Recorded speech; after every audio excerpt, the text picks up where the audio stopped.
dushimiye umwami nyine muri iki gitondo ko yemeye ko nyine dukomeza kugenda twiga ibyanditswe byera.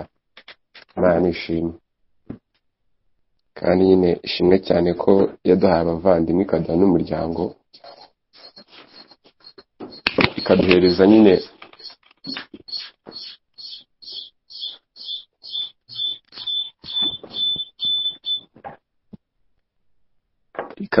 n'ibyanditswe byera nyine bitugayidinga ku buryo nyine iyo tugize ikibazo nyine dufite ibyanditswe byera byo kutuyobora nyine bitubwira ngo tugiye gukora gutya, ntidukwiye gukora gutya. Nyine Imana ishimwe. Nyine ijambo ry'Imana riratangaje, nakomeje gutangara nyine mbonye iyi ndirimbo yanditse, sinzi nimba iyo haba hariho mu Rwanda, nyine iyo hariho mu Rwanda iba yarandikiwe mu Rwanda.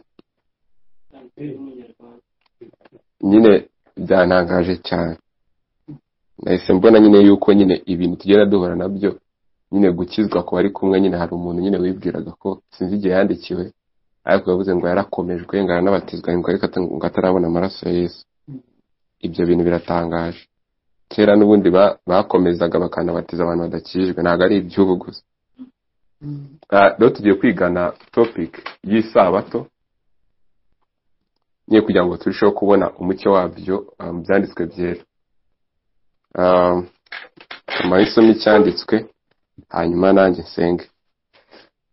Itangiriro igice cya mbere umurongo wa 31 kugera ku murongo wa 3 w'igice cya kabiri. Imana ireba ibyo yaremye byose nuko byari byiza cyane, buragoroba buracya, uwo ni umunsi wa 6.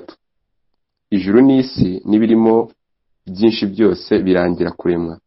Ku munsi wa 7 Imana irangiza imirimo yakoze, ihuka ku munsi wa 7 imirimo yayo yose yakoze. Imana iha umugisha umunsi wa 7 iraweza, kuko ari wo Imana yaruhukiyemo imirimo yakoze yose. Turagushimiye Mwami muremyi w'ijuru n'isi, turagushimiye ko uri Imana umuremyi, turagushimiye ko Mwami mu buryo bw'igitangaza Data wahishuye isabato yawe ukimara kurema. Mwami Data, nk'ikiruhuko abera bazabona Mwami bakaruhuka imirimo yabo yose Mwami muri Kristo Yesu. Tugushimiye ubuntu bwawe Mwami, ko dukunze urukundo rutangaje cyane rwatumye Imana abo watoranije kera Mwami ngo batoranyiriza kugira ngo batabaho umugayo imbere yawe. Mwami ni igitangaza gikomeye kuba hari abantu Mwami b'abanyabyaha ariko ngo batariho umugayo imbere yawe. Ni igitangaza gikomeye Mwami muri iyi si kubona waratubyaye ubwa kabiri Mwami, Data ukaduha umutima uhindutse Mwami, ndetse ugasezerana isezerano Mwami, isezerano ry'ubuntu rikomeye yuko Imana uzatuma tugendera mu nzira imwe, maze tukarushaho gukomeza amategeko yawe mu buryo bwose Mwami.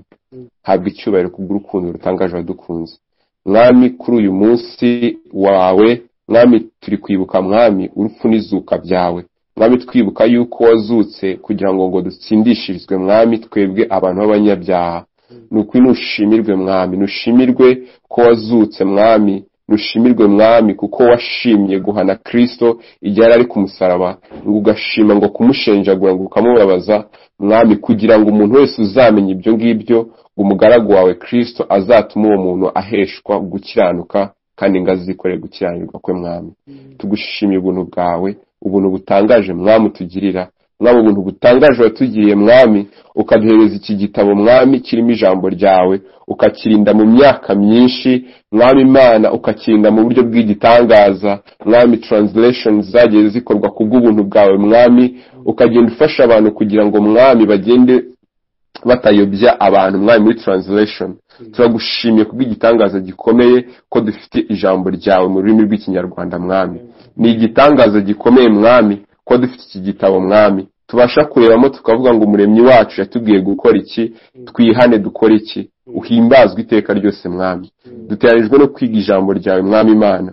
Reka imitima yacu Mwami ihora iyobagurika, turakwinginze Mwami Imana, imitima yacu ituze yumva ibyo uyibwira Mwami.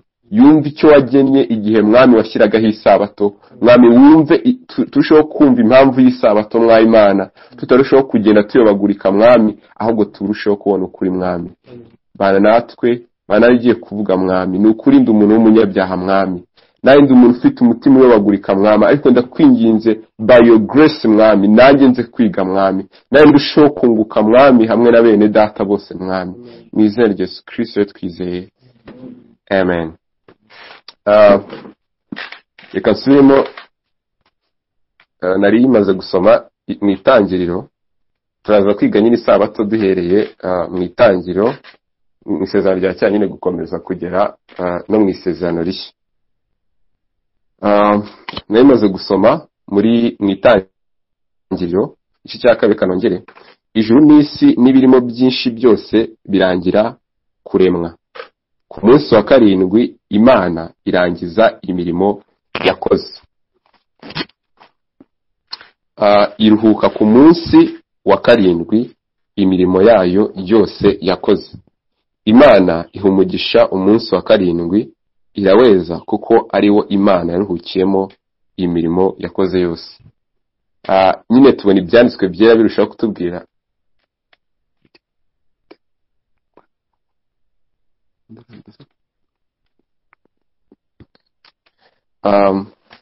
Imana nyine irangiza nyine kurema kuri uyu munsi. Irangije kurema nyine tubona ibyanditswe byari bivuga yuko nyine ngo Imana iha umugisha umunsi wa karindwi, iraweza kuko ariwo Imana yaruhukiyemo imirimo yakoze yose. Nyine tubona Imana iruhuka nyine kuri uyu munsi, ariko nyine ntitubone ngo Imana iruhuka nyine dutekereze yuko Imana inanirwa. Hari ibintu nyine byinshi tubona mu byanditswe byera. Nyine Imana tubona ibyanditswe byera bitubwira yuko Imana ari umwuka, ariko nyine tubona ibyanditswe byera bivuga ngo Imana ngiri mu ijuru, ngireba abantu, nyine iri mu ijuru, nyine ngo ireba hasi nyine mu ijuru. Tubona Imana nyine ngo ifite ikiganza, ibirenge, ibyo bintu byose. Nyine hari ibintu nyine Bible igenda ikoresha nyine kugira ngo mu rurimi rw'abantu, kugira ngo tubashe kubyumva. Urugero nyine natwe tujya tubikoresha ibyo bintu, nk'iyo twavugaga nk'imigani tukavuga uburyo Bakame nyine ngo Bakame na Rupyisi ngo Bakame ngo imuteka umutwe, ngavuga ngo nyine ukabagira ngo Bakame ni nk'umuntu, sibyo? Ni ukugira ngo nyine tubone message yavaga kuri iyo Bakame, nyine wenda twumva iyo message mu rurimi rw'abantu. Rero Imana muri uburyo yaruhutsemo ntago ari uburyo bw'uko Imana yari inanirwa, kuko Imana ntijya inanirwa. Reka dusome muri Yesaya igice cya 40. Yesaya 40 umurongo wa 28. Avuga ngo mbese ntibari wabimenya, ese ntiwabyumva? Imana ihoraho, Uwiteka umuremyi w'impera z'isi, ntirambirwa ntiruha, ubwenge bwayo ntiburondoreka. Nyine ibyanditswe byera bitubwira yuko nyine Imana itaruha.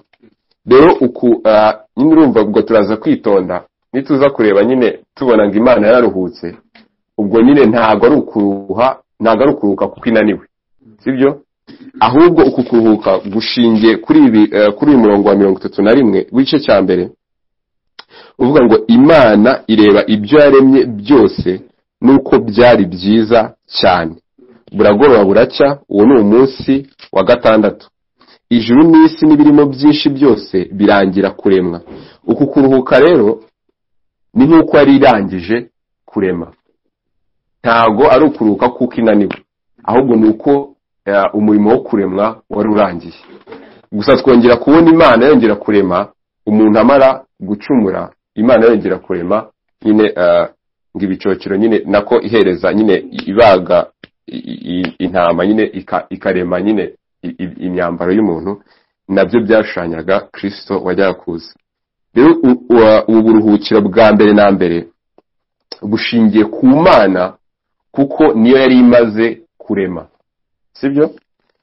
Muri iki gice rero tubona nyine impamvu eshatu nyine Imana yavuze yejeje uyu munsi wa karindwi. Impamvu ya mbere nuko nyine Imana yawutandukanije n'indi minsi, sibyo? Ntabwo Imana byayitunguye nyine kubona imaze kurema mu minsi 6 hanyuma ngo ikiruhuka ku munsi wa 7. Ndetse uyu munsi nyine tubona ibyanditswe byavuga ngo Imana iha umugisha umunsi wa 7 iraweza kuko ariwo Imana yaruhukiyemo imirimo yakoze yose. Tubona nyine Imana uyu munsi wugira unique, sibyo, ikawutandukanya n'indi minsi. Ikindi impamvu Imana uyu munsi utandukanye nuko ari umunsi Imana yarangije kuremaho. Uyu munsi Imana ntabwo yigeze irema, sibyo, ni umunsi Imana yarangije kuremaho ibona kuhereza umugisha. Ikindi tubona yuko nyine uyu munsi Imana yawuruhutsemo nkuko twari tumaze kubibona.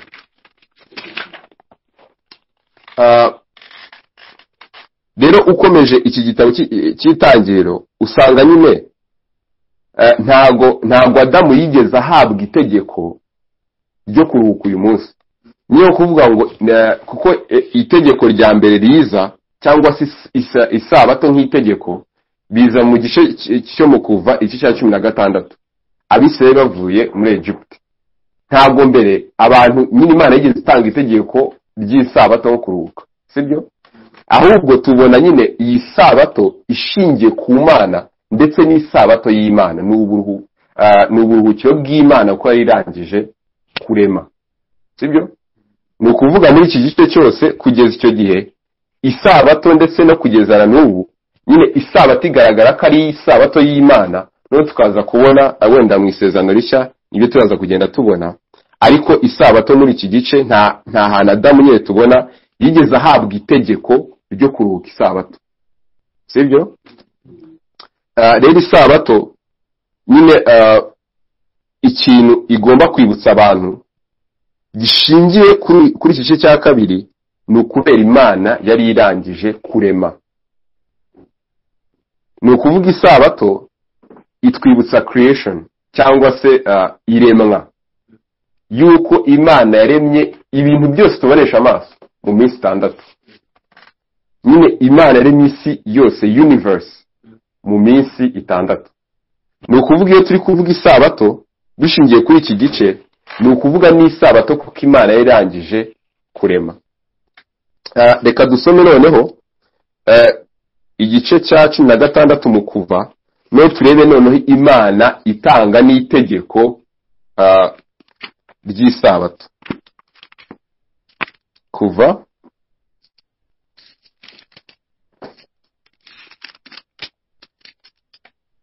igice cya 16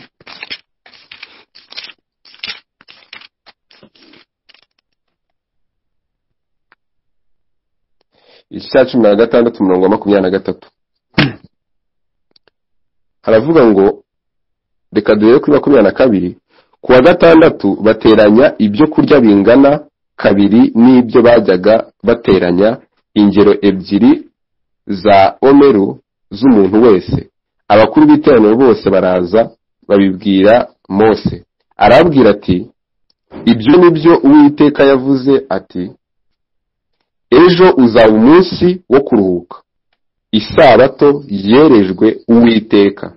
Mwotse icyo mushaka kotsa, muteke icyo mushaka guteka, ibisaze mubibike birare bigeze mu gitondo. Barabiraza bigeza mu gitondo nk'uko Mose yabategetse, ntibyanuka ntibyagwa urunyo na rumwe. Mose arababwira ati, uyu munsi murye ibi kuko none ari isabato y'Uwiteka, uyu munsi ntimuyibona mu gasozi. Mu minsi 6 mujye mubiteranya, ariko uwa 7 niwo sabato, kuri wo ntibizajya biboneka. Nyine aha niho isabato nyine yongera kugaragara. Aha ni isabato nyine igaragarira Abisirayeli bavuye muri Egypt, nyine Imana ikabahereza umunsi wo kuruhuka. Nyine muzi yuko nyine iyo bafataga nyine manu ku minsi isanzwe bakaziraza, bagafata nyinshi bakaziraza, zabyukaga zapfuye, sibyo, ngo zaguye inyo. Ariko noneho Imana ibwira Mose nyine ngo azabwire no ku munsi wa 6 bazafate inshuro 2. Ni ukuba bazafate no ku munsi wa 7, kuko ku munsi wa 7 nyine ni isabato y'Uwiteka, nta kintu bazabona. Nubwo bakinishije kuvuga ngo Mose ari kubeshya ntabyo bigeze babona uwo munsi, sibyo? Kuko nyine ni isabato, no kuvuga Imana yongera kugaragaza isabato yayo. Abisirayeli bari kuva muri Egypt kongera ikabahereza umunsi wo kuruhuka, sibyo? Reka tujye noneho mu gice cya 20, tujye noneho Imana itanga ishyira isabato mu mategeko yayo 10 yanditswe nyine ku bisate by'amabuye.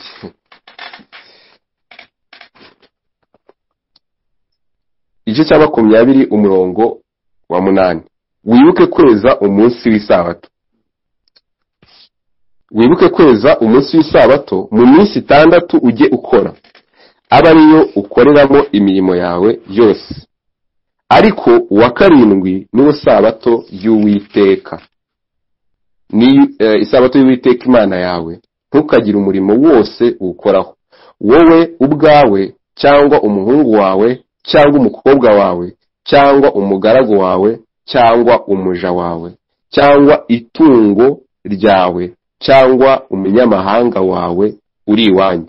Kuko iminsi 6 ari y'Uwiteka yaremeyemo ijuru n'isi n'inyanja n'ibirimo byose, akaruhukira ku wa 7. Nicyo cyatumye Uwiteka aha umugisha umunsi w'isabato akaweza.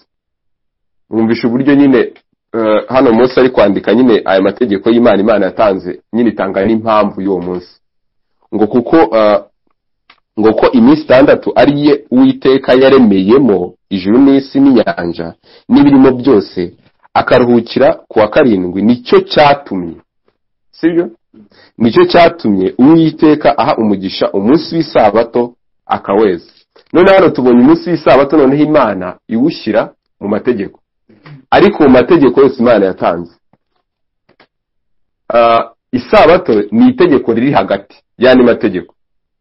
Ni naryo tegeko Imana ibwira abantu ngo mwibuke. Impamvu ni uko hari ikindi gihe yigeze kubibabwira. Niba ni ukwibuka, ntabwo ari nk'ibintu bishyashya, sibyo? Kuko mu butayu barabibonye nyine Imana n'ubundi yabahaye manu, yari kugenda ibaha manu ku munsi wa 6, ku munsi wa 7 ntizibahereze. Ikindi Imana yabwiye nyine Mose yandika iki gitabo cy'Itangiriro, nanone akagaragaza umunsi w'isabato, sibyo? Wa 7 Imana irangije kurema. Ni ukuvuga iri tegeko ntago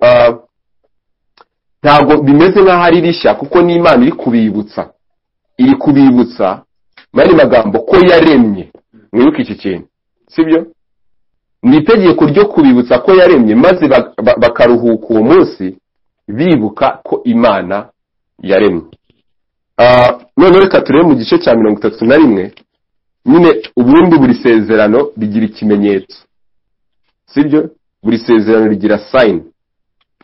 Rero iyi Mosaic Covenant, none reka tumaye dusome. Mosaic Covenant igira nayo sign. Reka turebe mu gice cya 31 turebe sign, maze turaza no kureba sign yandima y'izindi covenants zigiye tuzi.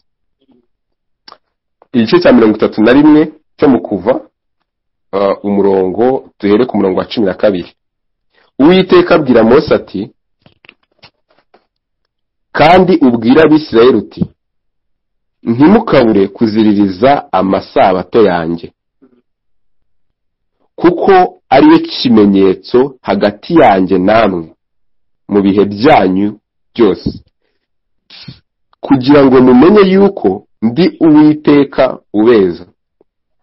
Nuko mujye muziririza isabato, kuko ari yera kuri mwe, uyiziruye ntakabure kwicwa. Umuntu wese uzagira umurimo akora kuri yo azakurwe mu bwoko bwe. Mu minsi 6 aba arimo imirimo ijya ikorwa, ariko uwa 7 ni isabato yo kuruhuka yerejwe Uwiteka. Uzagira umurimo akora ku munsi w'isabato ntakabure kwicwa. Nuko Abisirayeli baziririze isabato, bajye bayitondera mu bihe byabo byose, ibe isezerano ridakuka.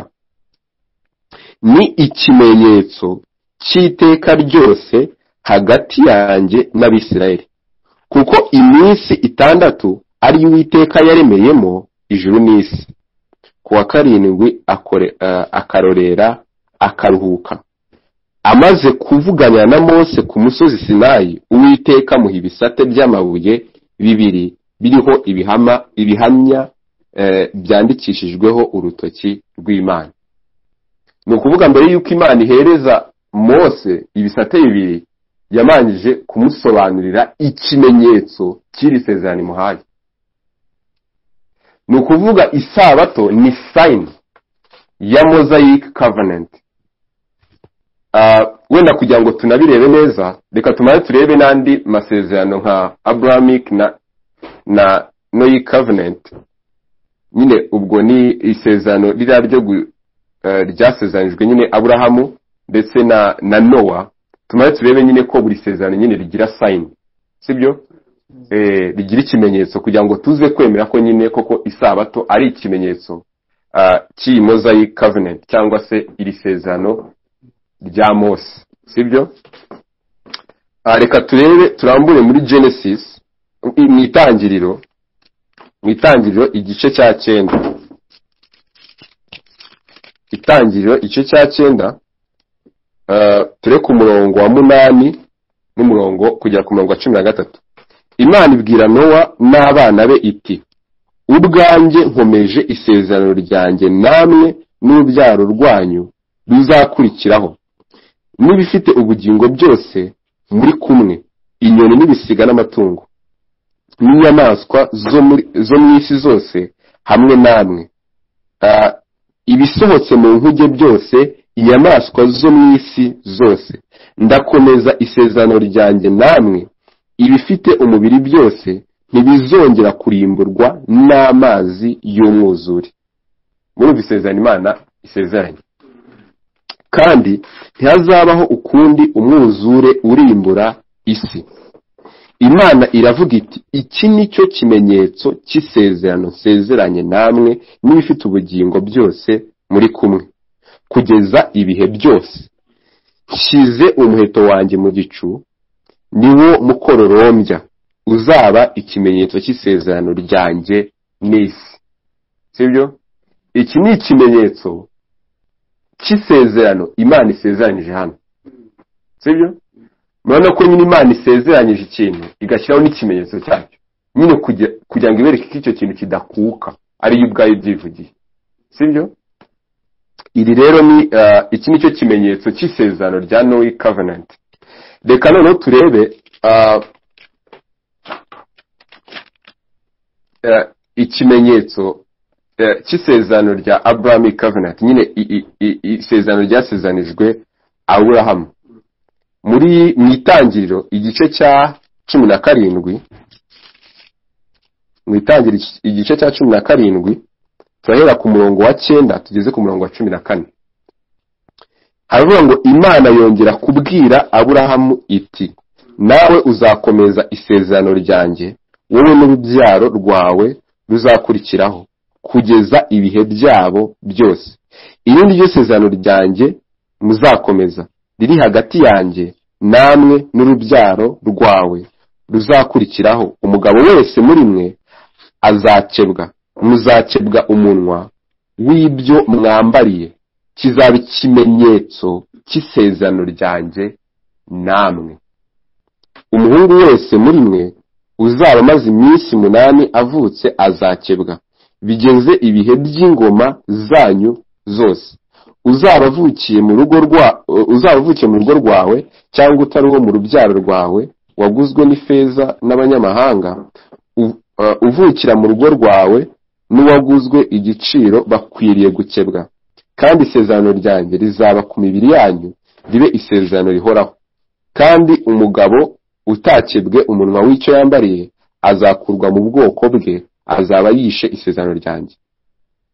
Mwibuka ahantu kuri mirongo ya 11 harangiza avuga ngo kizaba ikimenyetso cy'isezerano ryanjye namwe. bivuze yuko ikimenyetso cy'isezerano ryasezeranijwe Aburahamu ni ikimenyetso cyo gukebwa, sibyo?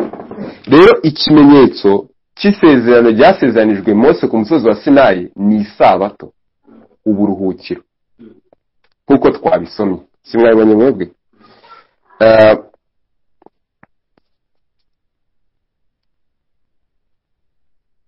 Ku murongo wa 17 w'iki gice cya 31 aravuga ngo ni ikimenyetso cy'iteka ryose hagati yanjye n'Abisirayeli, kuko iminsi 6 ari y'Uwiteka yaremeyemo ijuru n'isi, kwa 7 akarorera akaruhuka. Rero tunamenye yuko isabato ari ikimenyetso cy'isezerano, sibyo? Rero abenshi bavuga yuko ari nayo mpamvu byashyizwe hagati y'andi mategeko 10, ko ari ikimenyetso cy'isezerano Imana yagiranye na Mose ku musozi wa Sinayi. Ariko rero nyine bituma ibyo bintu twibaza, nyine iyi simbo cyangwa se iki kimenyetso cyashakaga kuvuga iki, sibyo?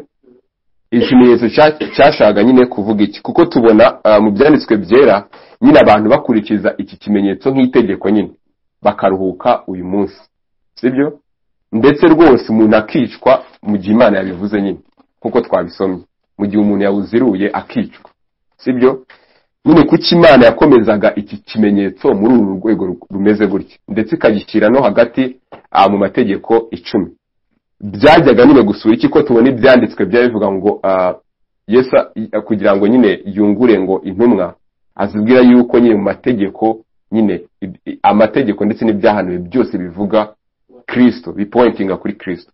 Nyine iki kimenyetso cyavugaga iki? Reka noneho turebe, tujye mu isezerano rishya. Mfashe ndashaka gusiga nyine umwanya nyine kugira ngo umuntu azaza nyine kugira ikibazo cyandike. Reka turebe mu isezerano rishya icyo iki kimenyetso cyavugaga, iki kimenyetso cy'isabato, ikimenyetso nyine cy'isezerano Imana yasezeranije Mose ku musozi wa Sinayi. Reka tujye muri tujye mu Baheburayo. Tujye mu Baheburayo igice cya 3. Tujye gusoma Baheburayo igice cya 3 ndetse no n'igice cya 4 kugira ngo turusheho kubona iki kimenyetso cyavugaga iki. Ngiye gusoma. Nicyo gituma bene data bera, mwebwe abafatanije guhamagarwa kuva mu ijuru, mukwiriye gutekereza Yesu ari we ntumwa n'umutambyi mukuru w'ibyo twizera tukabyatura, ukiranukira yamutoranije nk'uko Mose yakiranukaga mu nzu yayo hose, kuko Yesu yatekerejwe ko akwiriye guhabwa icyubahiro kirusha icya Mose, nk'uko icyubahiro cy'umwubatsi kiruta icy'inzu. Kuko amazu yose agira uyubaka, ariko Imana niyo yubatse ibintu byose. Kandi koko Mose yakiranukaga mu nzu yayo hose nk'umugaragu, kugira ngo abe umugabo wo guhamya ibyajyaga kuvugwa hanyuma. Ariko Kristo ukiranuka nk'umwana utwara inzu yayo, iyo nzu yayo nitwe, niba dukomeza rwose ubushizi bw'amanga n'ibyiringiro twiratana, ngo bikomere kugeza ku mperuka. Nuko rero nk'uko Umwuka Wera avuga ati, uyu munsi nimwumva ijwi ryayo ntimwinangire imitima, nk'uko mwayinangiye mu gihe cyo kurakaza, ku munsi wo kugerageza mu butayu, aho basekuruza banyu bangeragereje bantata, bakabona imirimo yanjye imyaka 40. Nicyo cyatumye ngirira umujinya ab'icyo gihe, kavuga nti imitima yabo ihora iyoba, kandi ntibarakamenya inzira zanjye. Nuko ndahirana umujinya wanjye nti ntibazinjira mu buruhukiro bwanjye. Amen. Nyine tubona Imana noneho hano irahirana umujinya, ibwira abantu ngo ntabwo bazinjira mu buruhukiro bwayo. Turaza kubona n'impamvu yabyo, ariko reka tumaze twongeye dusome muri Yesaya. nyine tubone yuko hari nyine ko iki ngiki cyari ikimenyetso gisura ibintu byajyaga kuza nyine muri make muri Old Testament bitari bifite ishusho yabyo ubwabyo, sibyo? Ku buryo nyine kuza mu munsi nyine waruhutse ibyo ngibyo ntabwo byabaga bihagije, sibyo? Reka turebe muri Yesaya igice cya mbere,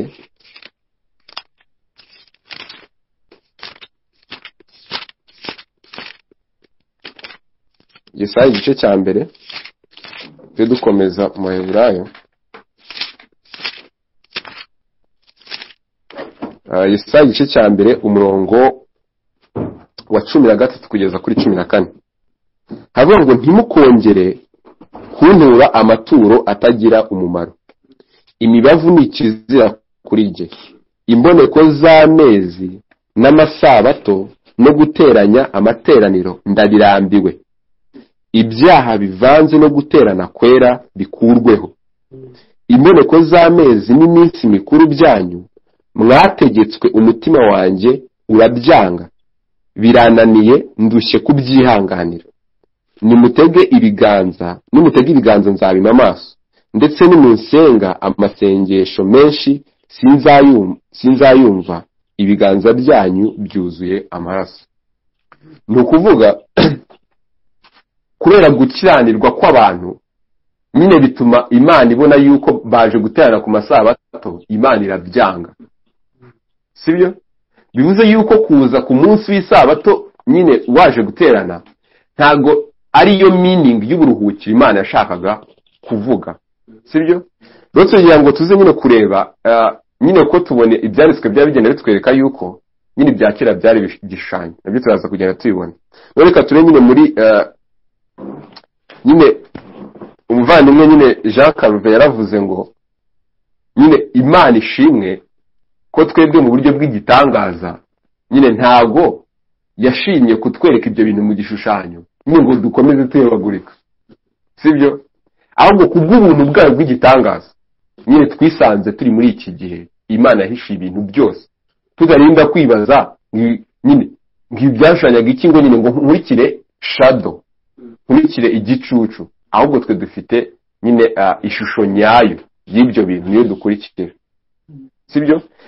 Rero arongera nyine aravuga ngo impamvu nyine intumwa zarushijeho nyine kugenda zisobanura cyane nyine nk'iyo turi kubona iki gitabo cy'Abaheburayo nyine tubona ko ibyo byose umuntu wacyanditse nyine yumvaga neza nyine uburyo Imana ibintu byari igishushanyo, none akagerageza kubisobanurira neza abayuda kugira ngo barusheho kuva muri iki gishushanyo babone ishusho nyayo ifitwe na Kristo. Niyo mpamvu Imana yagendaga ibahishurira kugira ngo barusheho kwinjira mu byanditswe byera, binjiye mu gicucu, berekane igishushanyo nyacyo aricyo gifitwe na Kristo. Reka dukomeze dusome, twari turi gusoma Baheburayo. Nuko bene data ku murongo wa 12, mwirinde hatagira uwo muri mwe ugira umutima mubi utizera, umutera kwimura Imana ihoraho, ahubwo muhugurane iminsi yose bikitwa uyu munsi, hatagira uwo muri mwe unangirwa umutima n'ibihendo by'ibyaha, kuko twahindutse abafatanije Kristo niba dukomeza rwose ibyiringiro byacu twatangiranye, ngo bikomere kugeza ku mperuka, nk'uko bivugwa ngo uyu munsi nimwumva ijwi ryayo ntimwinangire imitima nk'uko mwayinangiye mu gihe cyo kurakaza. Mbese ni bande bumvise bakayirakaza? Si abavuye muri Egiputa bose, muri Egiputa bose bashorewe na Mose? Kandi ni bande yagiriraga umujinya imyaka 40? Si abacumuye bakagwa, intumbi zabo zigahera mu butayu? Ni bande yarahiriye ko batazinjira mu buruhukiro bwayo? Si abatayumviye? Kandi tubona ko batashoboye kwinjiramo kuko batizeye. Bavandimwe, hari uburyo wenda turaza kureba ngo iyo Yosuwa nyine ngo abaruhura, Imana ntiyajyaga kuvuga nyine hanyuma iby'undi munsi, nyine tubona Imana yari yasezeranije Abisirayeli igihugu cy'i Kanani, sibyo? Nyine bakambuka bazi ko muri icyo gihugu nyine ari bwo buruhukiro bwabo, sibyo? Ntabwo icyo gihugu koko cyari uburuhukiro, sibyo? Ahubwo uburuhukiro nyabwo bwari bufitwe na Kristo uzaza imbere, sibyo? Niyo mpamvu nyine Imana igenda yishura ibi bintu kugira ngo yereke abayuda koko icyo Imana yashaka kuvuga kiriya, n'impamvu batigeze binjira mu buruhukiro, ndetse n'impamvu bamwe babwinjiyemo n'impamvu abandi batabwinjiyemo. Dukomeje gusoma ibyanditswe, dukomeje mu gice cya 4. Nuko rero ubwo isezerano ryo kwinjira mu buruhukiro bwayo rigize gute rikiriho, dutinye kugira ngo ahari hatagira uwo muri mwe wasa nkaho atarishyikira, kuko natwe twabwiwe ubutumwa bwiza nka ba bandi, nyamara ijambo bumvise ntiryabagiriye umumaro, kuko abaryumvise bataryakiranye umutima wizera. Naho twebwe ubwo twizeye twinjira muri ubwo buruhukiro, ubwo yavuze iti narahiranye umujinya wanjye ntibazinjira mu buruhukiro bwanjye, ari bwo Imana yaruhutse irangije imirimo yayo imaze kurema isi. Mone uburuhukiro uburyo bongeye bakabuhuza, ni ukuvuga uburuhukiro ari cyo kimenyetso Imana yahaye Mose mu isezerano. Twabonye ko ari ikimenyetso kubera Imana yaremye ijuru n'isi, sibyo? Ndetse uburuhukiro Imana yarahiye umujinya wayo nyine yuko bari abantu batazinjiramo, batubwiye ko ari ubu buruhukiro Imana nayo yagize gute yaruhutse imaze kurema isi, sibyo? Dusubire hejuru gato turebe uburyo Bibiliya ivuga mu buryo bw'isezerano rishya kwinjira muri ubu buruhukiro icyo bisaba, sibyo? Kuko twabonye muri Yesaya hari abantu binjira muri ubwo buruhukiro nyine nk'umunsi, ariko Imana ikabyanga uko amaboko yabo yuzuye amaraso kubera gukiranirwa kwabo, sibyo? None reka twongere turebe neza muri iki gice, murebe ikintu gituma umuntu yinjira muri ubu buruhukiro. Turebe ku murongo wa 2, kuko natwe twabwiwe ubutumwa bwiza nka ba bandi, nyamara ijambo bumvise ntiryabagiriye umumaro, kuko abaryumvise bataryakiranye umutima wizera. Ibyanditswe byavuze ngo iki? Twabwirijwe ubutumwa bwiza nkabo. Mukumva ikintu? Ni ukuvuga nk'uko Imana yabwiye ko ibasezanije uburuhukiro mu gihugu cy'i Kanani, bakumva ko ari bwo buruhukiro. Imana yishuriraga bagira umutima wizera, bakabona yuko ubwo buruhukiro atari ubutaka, bakabona yuko ari uburuhukiro buzaza nyir'ubwo Imana yasezanije abantu bizera. Muri kumva icyo kintu? Noneho ikintu gituma twinjira muri ubwo buruhukiro ni umutima wizera ibyo twabwirijwe ari bwo butumwa bwiza. Nyine ibi bitwereka yuko ubutumwa bwiza ntabwo bubwirizwa muri iki gihe, bwabwirijwe na kera, ko tubona ibyanditswe byabivuga yuko icyo Aburahamu yabwiye ngo muri wowe amahanga yose ntihazaherwa umugisha, ngo yabwiwe ubutumwa bwiza. Kuko nyine Aburahamu ntiyigeze yumva nk'urubyaro nko kuvuga ngo Jacques ngo ndamubyaye, ahubwo kubw'ubuntu bw'Imana, nk'uko natwe duhishurirwa ubuntu bw'Imana, Imana yamuhishuriyemo ko umugisha ari umugisha ngo Imana yategekeye kuri Siyoni, ari umugisha w'ubugingo buhoraho. Ni ukuvuga yabonye uwo mugisha ko atari umugisha azabonera muri uru rubyaro, ahubwo yizeye Imana bimuhwandiza n'iki? No gukiranuka. Rero tuzi ikintu gituma umuntu yizera kikamuhwandiza no gukiranuka ni ubutumwa bwiza bwa Kristo Yesu. Rero tubona yuko aba bantu banze kwizera ubutumwa bwiza. Rero nyine Imana mu isezerano rishya irushaho guhishura icyo ubu buruhukiro yagennye ubwo ari bwo. Tubanje kubona nyine yuko uburuhukiro bwinjirwamo n'umuntu wagize gute yizeye ubutumwa bwiza. Bivuze yuko iyo umuntu yizeye ubutumwa bwiza yinjira mu buruhukiro, sibyo se? Kadukomeza umurongo wa 4, kuko hariho aho yavuze iby'umunsi wa 7 iti Imana yaruhutse imirimo yayo yose ku munsi wa 7, kandi nanone ngo ntibazinjira mu buruhukiro bwanjye. Nuko rero ubwo bisigariye bamwe kubwinjiramo, ba bandi ba kera bumvise ubutumwa bwiza bakaba barabujijwe kwinjiramo no kutumvira, sibyo? Imana yongera gutoranya umunsi, ari uyu munsi ivugira mu kanwa ka Dawidi, nubwo hashize igihe kirekire cyane ya magambo yamaze kuvugwa haruguru ngo uyu munsi nimwumva ijwi ryayo ntimwinangire imitima. Ni ukuvuga nanone uyu munsi, sibyo? Umuntu wumva ijwi ry'Imana ntagire kutumvira. Iri ni ijwi ry'Imana rero, ni ijwi ry'Imana bari kutubwira hano ku murongo wa 6 ngo nuko rero ubwo bisigariye bamwe kubwinjiramo, ba bandi ba kera bumvise ubutumwa bwiza, sibyo? Bakaba barabujijwe kwinjiramo no kutumvira. Ni ukuvuga impamvu Imana yabujije bamwe ndetse ikabirana umujinya wayo ko batazigera binjira mu buruhukiro, ni ukubera banze kumva ubutumwa bwiza. Bivuze yuko umuntu utazizera ubutumwa bwiza, Imana yarahiranye umujinya yuko uyu muntu atazinjira mu buruhukiro bwayo, sibyo? Kuko ni ikibazo cyo kutumvira cyababujije, si ikibazo cyo kuza nyine nk'abiteguye bose bakaza bakanga no guteka kuri uwo munsi. Ni ikibazo cyo kutumvira ubutumwa bwiza ngo bave mu bujiji babone iyo image Imana yashakaga kuvuga. Imana yongera gutoranya umunsi ariwo uyu munsi ivugira mu kanwa ka Dawidi, nubwo hashize igihe kirekire cyane. Urumva uyu mwanditsi ari kuvuga Imana yongera gutoranya uyu munsi nubwo hashize igihe kirekire, ariko still uracyari uyu munsi. Kubw'iyi mpamvu ukiri uyu munsi, ngo uyu munsi nimwumva ijwi ryayo ntimwinangire imitima. Iyo Yosuwa abaruhura, Imana yajyaga kuvuga hanyuma iby'undi munsi.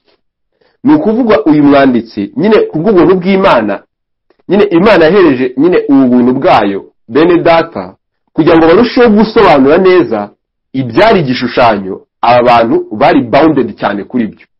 Buriya twebwe nyine hari ukuntu itaturanje bose kuki batabyumva, ariko bo bari barahawe iryo sezerano nyine n'imihango igendana n'iryo sezerano, bakumva ko ari ibyo byo gukorwa.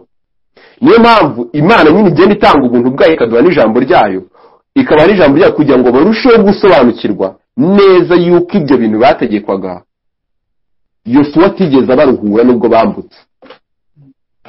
Muriko bishima ngo iyo Yosuwa abaruhura, Imana yajyaga kuvuga hanyuma iby'undi munsi. Nuko rero kubw'ibyo haracyariho uburuhukiro. Niba ko mwagize mu gihugu cy'Ikanani ngo mumve uburuhukiro bwarangiye, haracyariho iki? Uburuhukiro bw'isabato bubikiwe iki? Abantu b'Imana. Haracyariho uburuhukiro bw'isabato bubikiwe iki? Abantu b'Imana. Umurongo wa 10, kuko winjiye mu buruhukiro bwayo nawe abaruhutse imirimo ye nk'uko Imana yaruhutse iyayo. Bene data rero muri uburyo umuntu aruhuka imirimo ye iyo yinjiye mu isabato. Aba bene data b'Abayuda nyine nk'iyo tubonye nyine Pawulo ari gusobanura uburyo nyine yageragezaga gukiranuka mu mategeko, nyine akavuga ko ari umuheburayo mu baheburayo. Nyine batekerezaga ko ijuru rikorerwa. Bene data twinjiye muri Kristo n'uburuhukiro, ntabwo ijuru ryongera gukorerwa, byararangiye. Ijuru ntirikorerwa, umuntu aruhuka imirimo ye kuko Imana yakoze umurimo utangaje ndetse wuzuye muri Kristo Yesu. Ni ukuvuga umuntu mu buruhukiro bw'Imana Imana yagennye niho yongera kumenyana n'Imana, kongera kujyana ubusabane n'Imana. Bitandukanye na n'ibyo abafilozofe bajya bavuga nyine byo kwishakamo uburuhukiro nyine. Nko kuvuga nyine reba ibyiza biri muri wowe, nyine abandi bagutesha umutwe ubihorere, nyine wumva uruhutse muri wowe. Muri kumva icyo kintu? Nyine ntukihebe, nyine muri wowe harimo ibyiza, nyine byatuma uruhuka, nyine abantu bikurushya, sibyo? Ubu buruhukiro dusaba ko twisohokamo tugasanga Kristo tukaruhuka. Ntabwo ari uburuhukiro twe twibonamo kuvuga ngo njyewe ariko naye ndi mwiza, ndi mwiza ntiyatureho ibyiza kugira ngo numve nduhutse. Nta buruhukiro buri mu muntu, bisaba ko umuntu yisohokamo akabona uburuhukiro buri muri Kristo Yesu. Imana yaruhutse ku munsi wa karindwi, aricyo kimenyetso cy'isezerano Imana yasezeranije Mose. Reka turebe no mu Bakolosayi igice cya kabiri.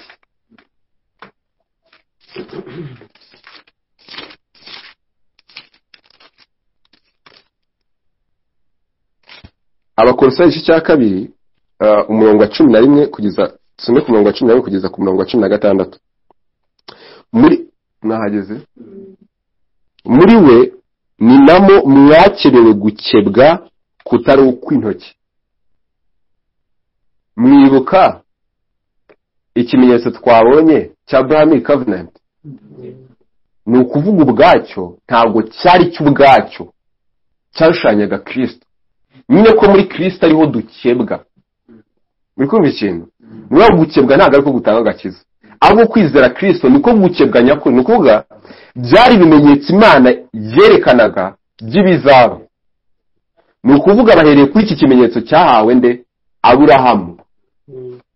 Muri we ni namo mwakerewe gukebwa kutari ukw'intoki, kumwe nyine mwategetswe nk'ikimenyetso, sibyo? Ahubwo ni ugukebwa kuva kuri Kristo, ariko kwiyambura umubiri w'ibyaha bya kamere, kuko mwahambanywe nawe mu mubatizo, kandi nibo mwazuranywe nawe kubwo kwizera imbaraga z'Imana yamuzuye mu bapfuye. Kandi ubwo mwari mupfuye muzize ibicumuro byanyu no kudakebwa kw'imibiri yanyu, yabahinduranye bazima nawe, imaze kutubabarira ibicumuro byacu bingahe? Byose. Igahanagura urwandiko rw'imihango rwaturegaga, ikarudukuzaho kurubamba ku musaraba. Kandi musomye ngo imihango, urwandiko rw'imihango rwageraga gute? Buri imihango yose Imana yatangaga yahoraga irega abantu, kuko nta gihe bari bafite cyo gushobora kuyifurufiringa, kuko nyine image nyayo cyangwa ishusho nyayo yari ifitwe na Kristo uzaza, sibyo?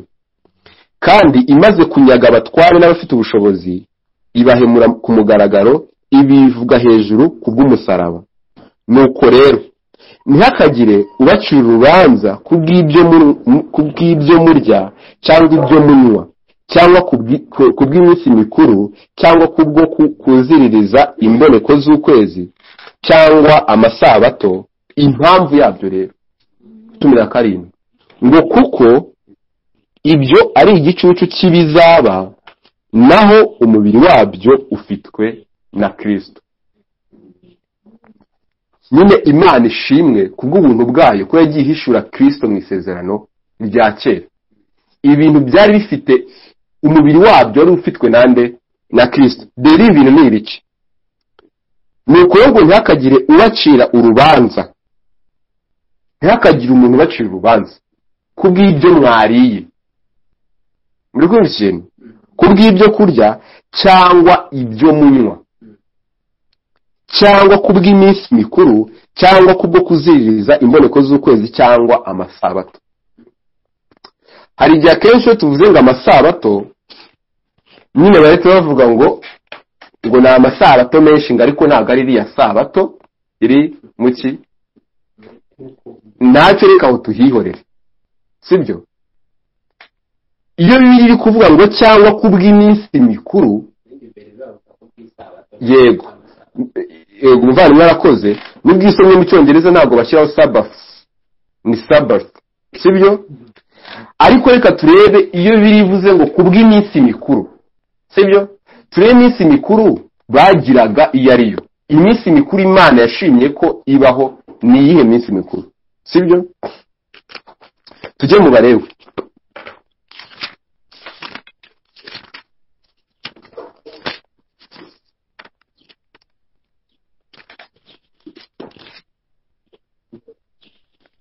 Tujye mu Balewi mu Balewi turebe igice cya 23 haravuga ngo Uwiteka sibyo se abwira Mose ati bwira Abisirayeli uti mu Balewi igice cya 23 manze muhagere cyera ku murongo wa mbere tugiye kureba iyi minsi mikuru yashushanyaga nde Kristo. Tugiye kureba iminsi mikuru yari igishushanyo yashushanyaga Kristo ku buryo Bibiliya itubwira ngo ntihakagire umuntu wongera kubacira urubanza kubera ko mutakurikije iminsi mikuru, sibyo? Kuko umubiri wayo ufitwe nande na Kristo. Mwageze Abalewi 23 umurongo wa mbere. Uwiteka abwira Mose ati, si Uwiteka ugiye kubwira Mose, bwira Abisirayeli uti iyi minsi mikuru y'Uwiteka mukwiriye kuranga ko ari iy'amateraniro yera, iyi niyo minsi mikuru yande yanjye. Mu minsi 6 aba arimo imirimo igira gute ikorwa, ariko uwa karindwi ni isabato yo kuruhuka, nuwo guterana kwera, ntimukagire umurimo wose muwukoraho. Ni isabato y'Uwiteka yo kuziririzwa mu buturo bwanyu bwose. Muri kumva iki kintu? Niba mu minsi mikuru y'Uwiteka Imana yashimye kiba, sibyo? Wenda nyine tuzareba wenda indi twari turi kumva nyine isabato cyari cyo, sibyo? Wenda tuzareba umunsi noneho wo guterana, sibyo? Tugenda tubona mu byanditswe byera uwo ari we, sibyo? Ariko mu minsi mikuru n'isabato igenje gute irimo.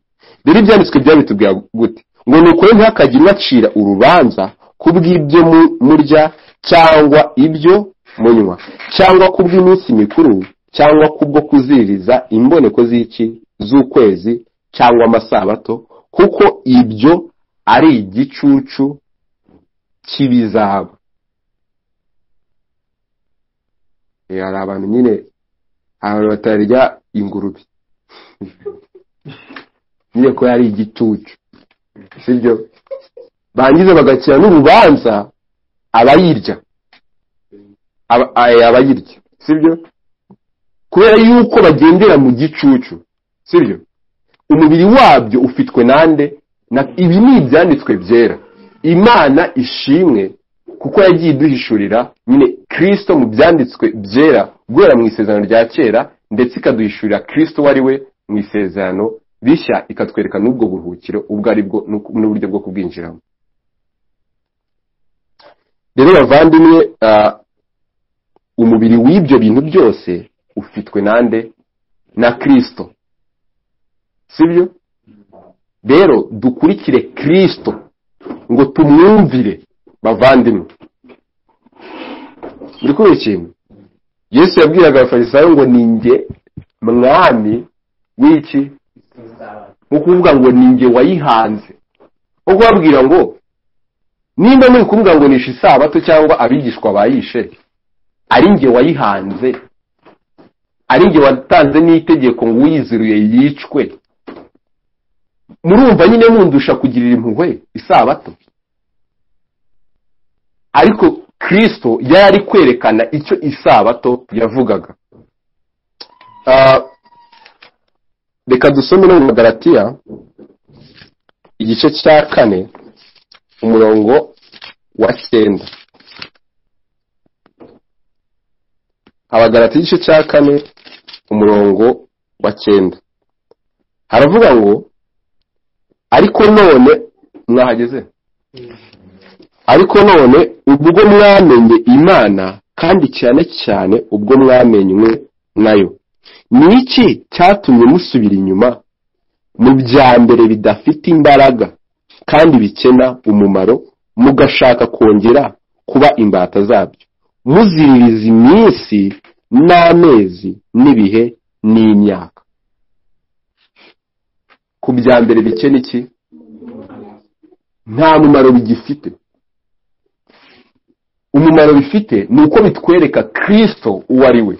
maze tugakurikira nde? Kristo. Ibyanditswe byari batubwira ngo amategeko ni umushorera utujyana he? Kuri Kristo. Dufite Kristo niwe banze ryo kwizera kwacu. Nta mpamvu yo gusubira mu bya mbere bitagira iki umumaro, bikene umumaro. Imana ishimwe. Rero bavandimwe, nyine umuntu wenda ashobora no kuvuga gutya, nyine ubwo abagore bati ubwo noneho muravuze ngo amategeko murimo kurikiza amategeko. Bavandimwe mureke mbabwire, sinzi niba mu isezerano rishya mwasomamo itegeko rivuga ngo mukurikize isabato, mwubahirize isabato, sibyo? Ndetse wenda ubwo n'intumwa zivuga ngo ibi nibyo bikwiye kugenzereza ku isabato, nko kuvuga ngo aya niyo mategeko mwayishe muyakurikize muri ubwo buryo. Muri kumva icyo kintu? Rero tumenye ndetse dusabe umwami aduhishurire nyine ibikene umumaro nariyo image iyo ariyo, maze ariyo duholdinga, dufata. Kandi Imana ishimwe kubw'ubuntu bwayo. Reka dusome mu byakozwe n'intumwa hanyuma dusoze kugira ngo wa mwanya tuze kubona. Ibyakozwe n'intumwa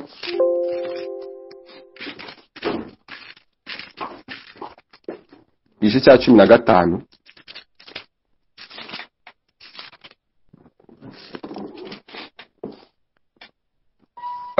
turahera ku murongo kamwe ku murongo wa mbere.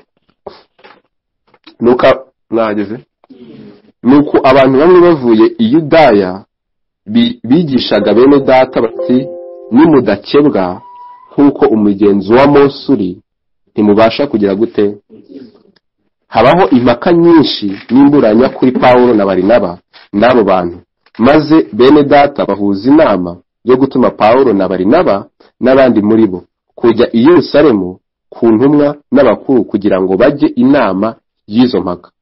Abo bamaze guherekezwa n'itorero banyura i Foinike n'i Samariya, basobanurira bene data uburyo abanyamahanga bahindukiriye Imana.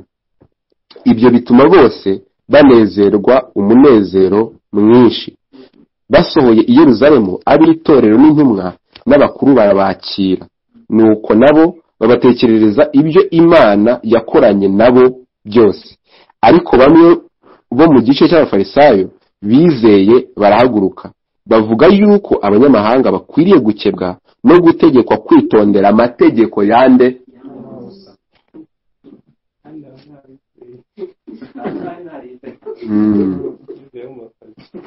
Muri kumva icyo kintu?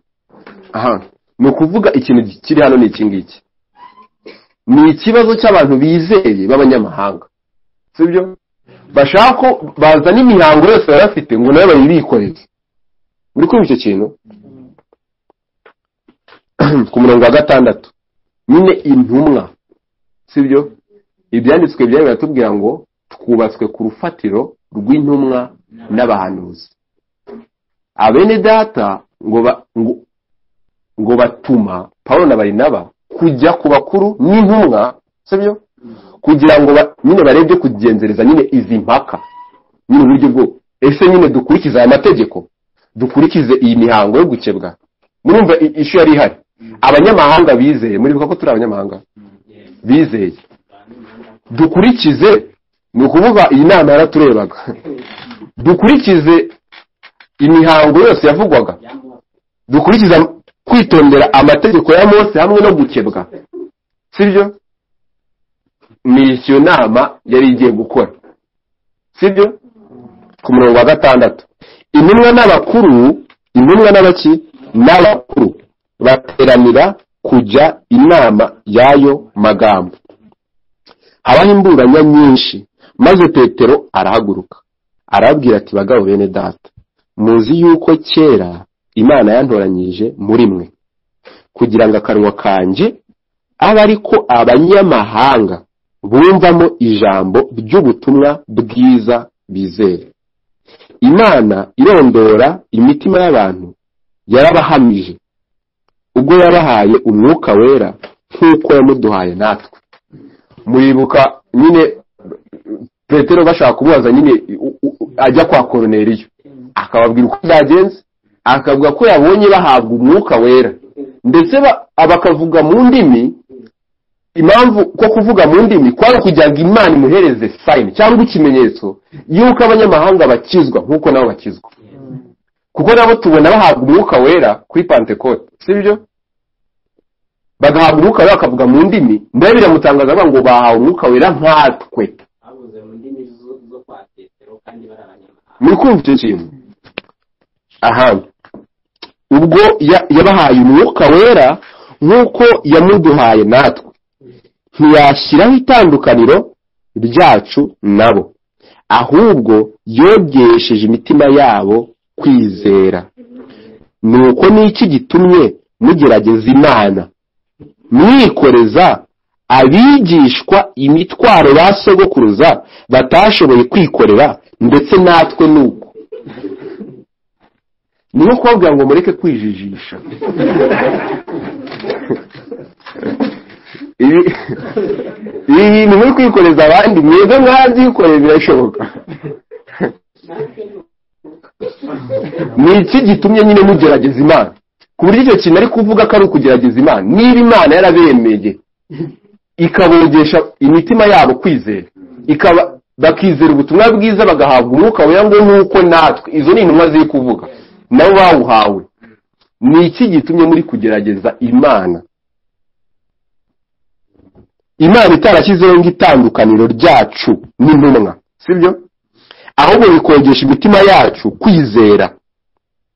Ngo ni iki gitumye mugerageza Imana? Mugerageza gute? Mwikoreza abigishwa imitwaro ba sogokuruza batashoboye kwikorera, ndetse natwe nuko.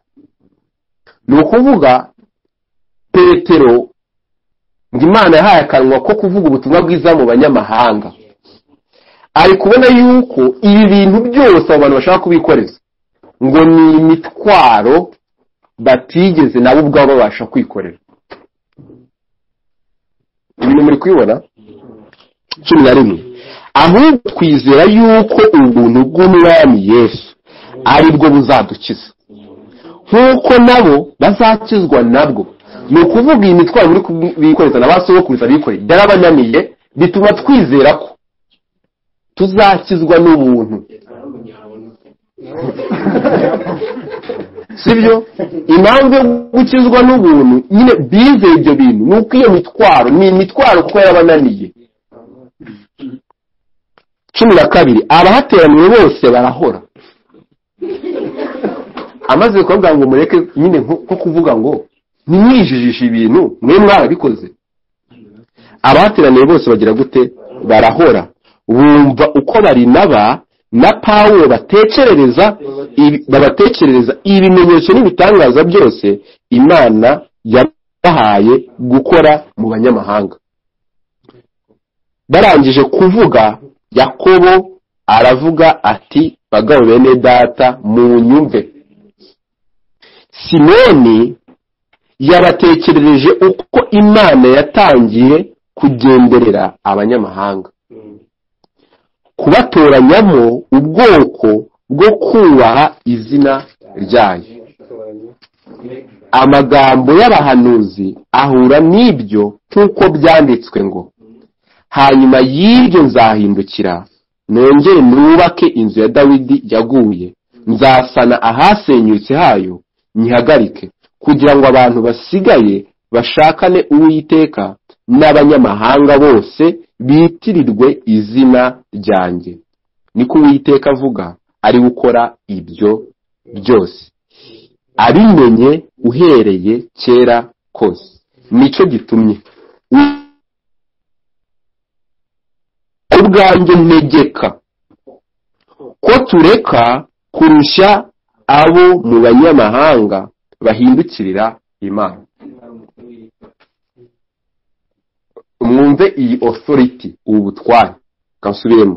Nico gitumye ku bwanjye ntegeka ko tureka kurushya abo mu banyamahanga bahindukirira Imana.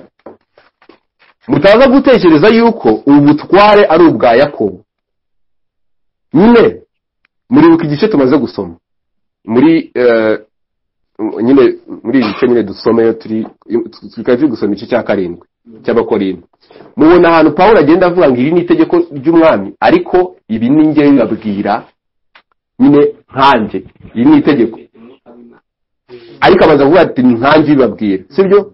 Umuntu ashobora gutekereza ko ari nk'igitekerezo cya Pawulo, ubona ko na Pawulo yari yashyize ibitekerezo bye.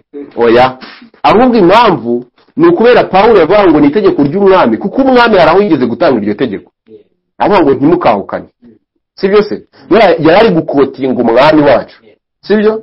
Rero ibyanditswe byo bitubwira yuko intumwa zihabwa umwuka wera kugira ngo zibutswe ibyo zabwiwe ndetse n'ibindi zitigeze zibwirwa.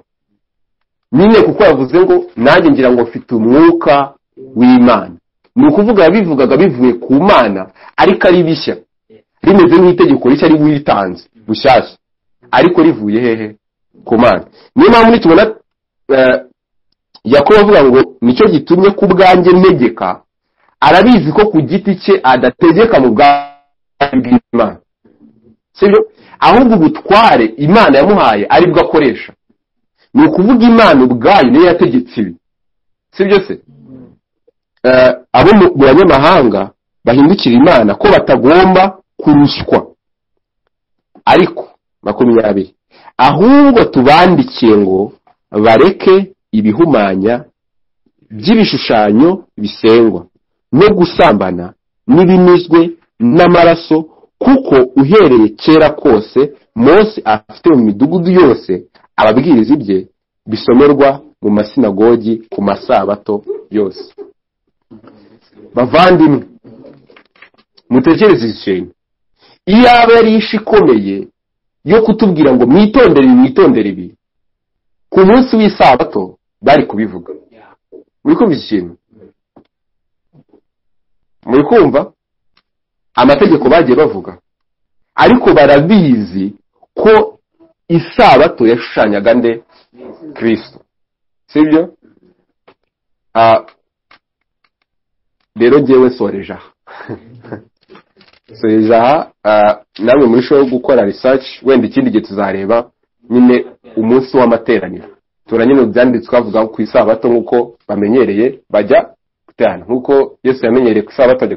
Ibyo wenda nabyo tuzabireba ikindi gihe, ariko nyine tumenye yuko isabato ari ikimenyetso nyine cy'isezerano Mose yahawe, ndetse yinjirwamo igihe umuntu yizeye ubutumwa bwiza akaruhuka imirimo ye. K'ikibazo atari ukugenda witegura outside, ahubwo ikibazo ni kumvira iki? Ubutumwa bwiza. Umwami wacu bavandimwe ashimwe. Nyine reka mbasomere hari umuvandimwe nyine witwa yari bamwita Gutzner cyangwa John Henry. Nyine ni comment ze nyine kuri ibi bintu nyine bigendanye n'isabato. Yari umumenta wa RCC Pro, nyine kubaza RCC Pro. Nyine avuga yuko ikintu Imana yakoze gikomeye ari redemption, gucungurwa, sibyo? Avuga yuko ikiruhuko cy'Imana mu itangiriro cyarushanyaga Kristo wajyaga kuza, ariyo mpamvu Imana yagishyizeho gusa, kuko Imana ntiyigeze iruha, sibyo? Kuko tuvuga byanditswe nyine umwanditsi w'Abaheburayo avuga ngo nyine umunsi wa 7 ngo ni umunsi wa 7 w'Imana yagize gute? Yaruhutse. Avuga yuko ibi ngibi bigendanye n'umurimo Kristo yakoze wo gucungurwa, nyine guhera igihe nyine abantu bacumuriye. Ubu buruhukiro bwavugwaga ari uburuhukiro bw'Imana yatanze ku bantu bose bizera, nkuko twabisomye abantu b'Imana. None akavuga ngo mwitonde gusoma Sabbath, isabato, ukayisomamo umunsi. Nasonga isabato kahita numva ari nk'umunsi wa kangahe, wa karindwi. Ahubwo twandastandinge yuko uwo munsi wa karindwi Imana yavugaga uburuhukiro bw'Imana butandukanye n'iminsi umunsi wa mbere, wa kabiri, wa gatatu, ahubwo n'uburuhukiro bw'iteka ryose abera bahoramo kubera baruhutse imirimo yabo. Nyine Yesu aravuga ngo nimuze abarushye n'abaremerewe. Yesu niwe buruhukiro bwacu. Turagushimiye Mwami kubw'ubuntu bwawe, turagushimiye kubw'ineza n'ubushake bwawe Mwami, ubwenge bwawe ntiburondoreka Mwami Imana. Turagushimiye Mwami ko washimye yuko Mwami ibintu banza kubyereka mu gishushanyo, hanyuma Mwami ukerekana ishusho yayo nyabyo mu gihe Mwami washimye igihe Kristo yazaga mu isi gucungura Mwami abatwarwa n'amategeko, kugira ngo Mwami Imana abahereze uburuhukiro batigeze babona. Turagushimiye kubw'ubuntu kwaduhaye kumvira kugira ngo twinjire mu isabato. Mwami turushaho kumvira ngo kugeza ku munsi w'imperuka Mwami. Mu izina rya Yesu Kristo twizeye. Amen.